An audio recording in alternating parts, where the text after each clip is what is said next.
Morning student.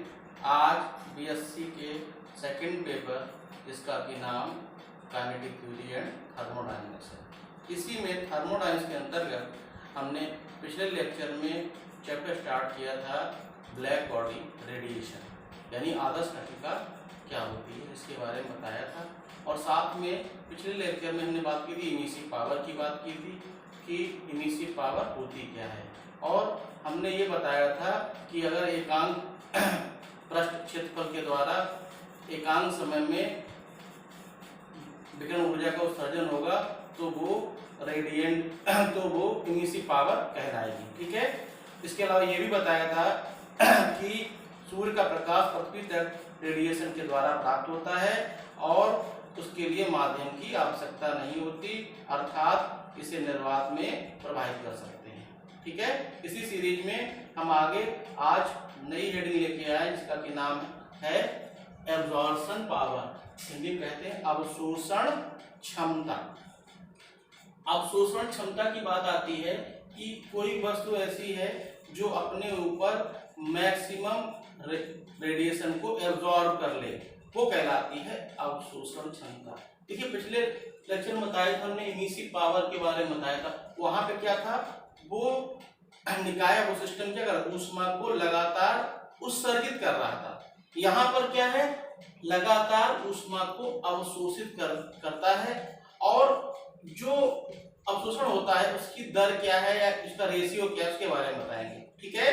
तो यहाँ पे देखिए एक निश्चित ताप तथा निश्चित तरंग दैर्ध्य पर, देखिए यहाँ पर क्या है, टेम्परेचर कैसा है, निश्चित टेम्परेचर लिया गया। टेम्परेचर को पहले से ही कंसीडर कर लिया गया है, कितने टेम्परेचर पर लेना है उसको फिक्स कर लिया गया तथा निश्चित तरंग दैर्ध्य, और तरंग दैर्ध्य को क्या कर लिया गया, इसको भी पहले से मेजर कर लिया कितने पर, हम इस पर प्रति एकांक तरंग दैर्ध्य प्रति एकांक तरंग दैर्ध्य परास में।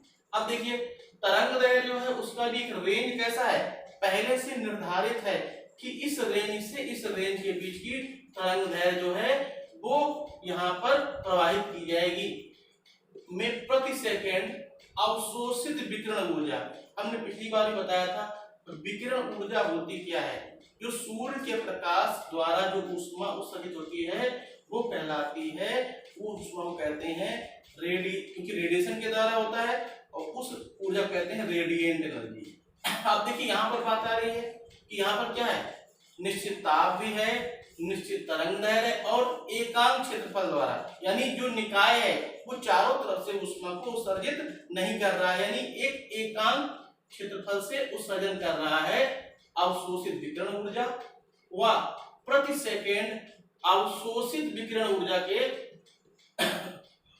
ऊर्जा को उस तरंग लैम्डा की स्पेक्ट्रमी अवशोषण क्षमता कहते हैं। देखिए यहाँ पर एक तो यहाँ पे जो ऊष्मा का अवशोषण हो रहा है और जो ऊष्मा उस पर आपतित की जा रही है उसे कहेंगे स्पेक्ट्रल एब्जॉर्प्शन पावर, यानी कि कहेंगे स्पेक्ट्रमी अवशोषण क्षमता।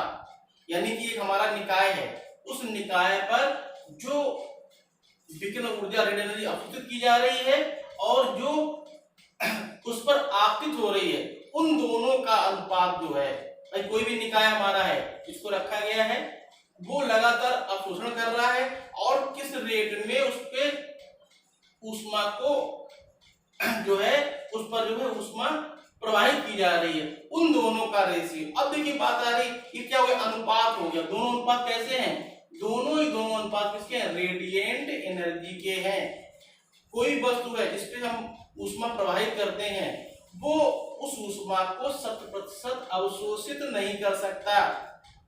कहने का मतलब ये है अगर हम उसकी ऊष्मा डालेंगे तो हो सकता है इसका 20% हिस्सा, 40% हिस्सा या 50% हिस्सा को अवशोषण करता है, 100% नहीं कर सकता। कहने का मतलब ये है, यहाँ पर सबसे बात ये हो रही है जो अवशोषित विकिरण ऊर्जा है और आपतित विकिरण ऊर्जा है, उन दोनों के अनुपात को कहते हैं स्पेक्ट्रल इमिसिव पावर।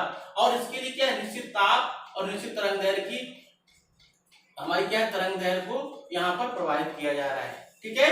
अब देखिए ये दोनों क्या है, एक ही प्रकार के हैं। अब जब एक ही प्रकार के हैं तो क्या हो जाएगा, अनुपात होंगे। देखिए इसे ए लैम्डा से प्रदर्शित है, इसको डिनोट कर, उसको हमने बताया था किसके द्वारा, ई लैम्डा के द्वारा। स्मॉल ई लैम्डा था इमिसिव पावर, यहाँ पर क्या है एब्जॉर्प्शन पावर है, इसे ए लैम्डा द्वारा प्रदर्शित करते हैं। अब देखिए अनुपात हो गया, दोनों क्या एक ही चीज का है। अब जब अनुपात होगा तो क्या हो जाएगा, इसका कोई मात्रक नहीं हो, कभी भी रेशियो का मात्रक नहीं होता है।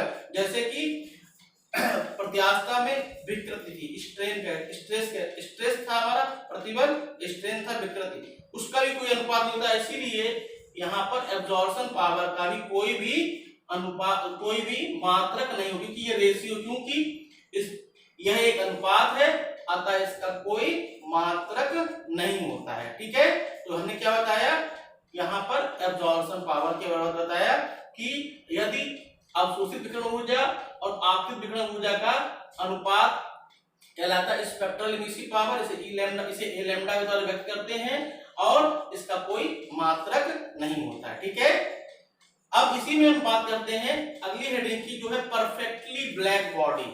परफेक्टली हिंदी कहते हैं आदर्श कृष्णिका। परफेक्ट मतलब क्या होता है, जो 100% हो। कोई भी वस्तु क्या होती है, 100% नहीं होती है, हम उसको परफेक्ट मान लेते हैं। कोई भी चीज परफेक्ट हो ही नहीं सकती है। ठीक है, तो यहाँ पर क्या है परफेक्टली ब्लैक बॉडी, यानी कि आदर्श कृष्णिका।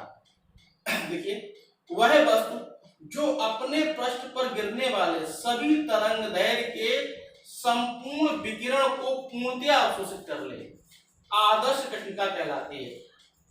यानी कि कोई वस्तु है, इसके ऊपर जो जितने भी तरंग दैर्घ्य के विकिरण गिर रहे हैं, उन सभी विकिरण को अपने में अवशोषित कर ले। अभी हमने ऊपर ही बताया था, कोई भी वस्तु है, कोई भी वस्तु ऐसी नहीं बनी जो अपने ऊपर गिरने वाले संपूर्ण विकिरण को अवशोषित कर ले।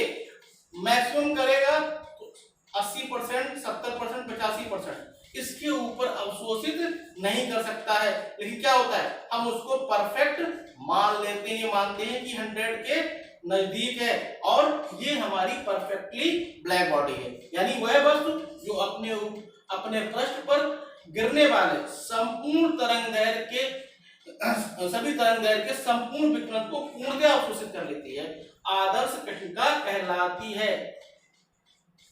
इसकी अवशोषण क्षमता 1 होती है, यानी ए का मान क्या हो गया, 1 हो गया। इसको ए बराबर या ए 0 1 भी लिखते हैं। अब देखिए क्योंकि इसको माना गया क्या है कि ये जो है 100% अवशोषण करती है, इसलिए क्षमता को 1 माना गया है, यानी इसका मान क्या होता है, 1 होता है। वास्तव में कोई वस्तु आदर्श कृष्णिका नहीं है।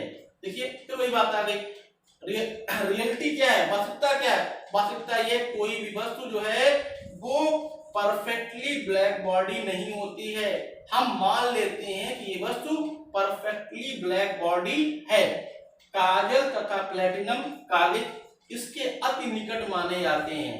ठीक, काजल हुआ और प्लेटिनम हुआ, इनको मानते हैं अति निकट, क्योंकि ये इनका जो अवशोषण क्षमता होती है वो 80% के नियर अबाउट होती है, और 80% के नियर अबाउट है तो इसको परफेक्टली ब्लैक बॉडी माना जाता है। जो वस्तुएं डार्क कलर की होती हैं वो अधिक मात्रा में ऊष्मा का अवशोषण करती हैं और उन्हें हम क्या होता है परफेक्टली ब्लैक बॉडी मान लेते हैं। जैसे हमारा काजल या काली वस्तुएं हैं, प्लेटिनम कालिक दिया हुआ, यानी क्या है जो इनकी ऊपरी सतह क्या है काले रंग की है, वो क्या होता है उसके बहुत निकट माने जाते हैं।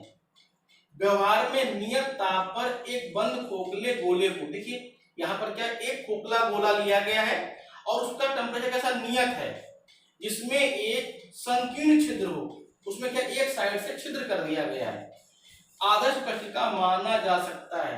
अब देखिए एक गोलाकार हमने क्या किया खोखला गोलाकार लिया और उसमें क्या किया एक संकीर्ण छिद्र कर दिया और उसमें क्या किया वन साइड से क्या किया छिद्र किया है, वहां से उसमें उस गोले के अंदर विकिरण ऊर्जा को हमने क्या किया इंटर करा दिया। जो हमारा क्या है जो हमारा उत्सर्जन हो रहा है उस एक निश्चित तरंग दैर्घ्य की वेवलेंथ की हमने क्या किया उसके अंदर आपतित कर दी। जब आपतित कर दिया क्या हो जाएगा, जब वह वहां पर रेडिएंट के अंदर जाएगी संपूर्ण तरंग क्या बार बार उसमें क्या मल्टीपल तरीके से रिफ्लेक्शन होगा, उसकी दीवारों में बार बार क्या हो जाएगा, वो विकिरण टकराएगा। टकराने के पश्चात एक अवस्था ऐसी आएगी क्योंकि उसका छिद्र बहुत छोटा है, तो वो क्या हो जाएगा, वो रेडिएंट एनर्जी क्या होगी, जो हमारी उष्मा के रूप में है वो बाहर नहीं निकल पाएगी। और ये मान लेते हैं कि ये बंद खोखला गोला जो है ये परफेक्टली ब्लैक बॉडी है, क्योंकि इसमें क्या हो जाएगा, मल्टी तरह से रिफ्लेक्शन होने के पश्चात वो हमारा विकिरण क्या उसी के अंदर समाहित हो जाएगा। ठीक है, तो उस वस्तु को भी परफेक्टली ब्लैक बॉडी मान सकते हैं। ठीक है, तो आज के वीडियो में हमने बात किसकी बात की, एक तो बात की एब्जॉर्प्शन पावर की। इसमें हमने बताया कि किसी वस्तु पर या किसी अवशोषित विकिरण ऊर्जा और आपतित विकिरण ऊर्जा का जो अनुपात है उसे कहेंगे स्पेक्ट्रल इमिसिव पावर, ए लैम्डा द्वारा व्यक्त करते हैं। और क्योंकि अनुपात है इसलिए इसका कोई मात्रक नहीं होता। दूसरी बात की हमने परफेक्टली ब्लैक बॉडी की। परफेक्टली ब्लैक बॉडी में बताया कि एक ऐसा पृष्ठ जो अपने ऊपर गिरने वाले संपूर्ण तरंगदैर्घ्य, सभी तरंगदैर्घ्य की संपूर्ण विकिरण को पूर्णतः अवशोषित कर ले, यानी जितने भी तरंगदैर्घ्य है उन सभी को अवशोषित कर ले, वो परफेक्टली ब्लैक बॉडी माना जाता है, जिसका कि मान ए बराबर 1 होता है। वास्तव में कोई भी वस्तु क्या होती है, परफेक्टली ब्लैक बॉडी नहीं होती है, उसे हम परफेक्टली ब्लैक बॉडी के नजदीक मान लेते हैं। जैसे हमारा काजल हुआ, प्लेटिनम हुआ, ये कैसी वस्तुएं हैं जो कि हमारी परफेक्टली ब्लैक बॉडी मानी जाती हैं और इनकी जो एब्जॉर्प्शन पावर होती है वो 1 होती है।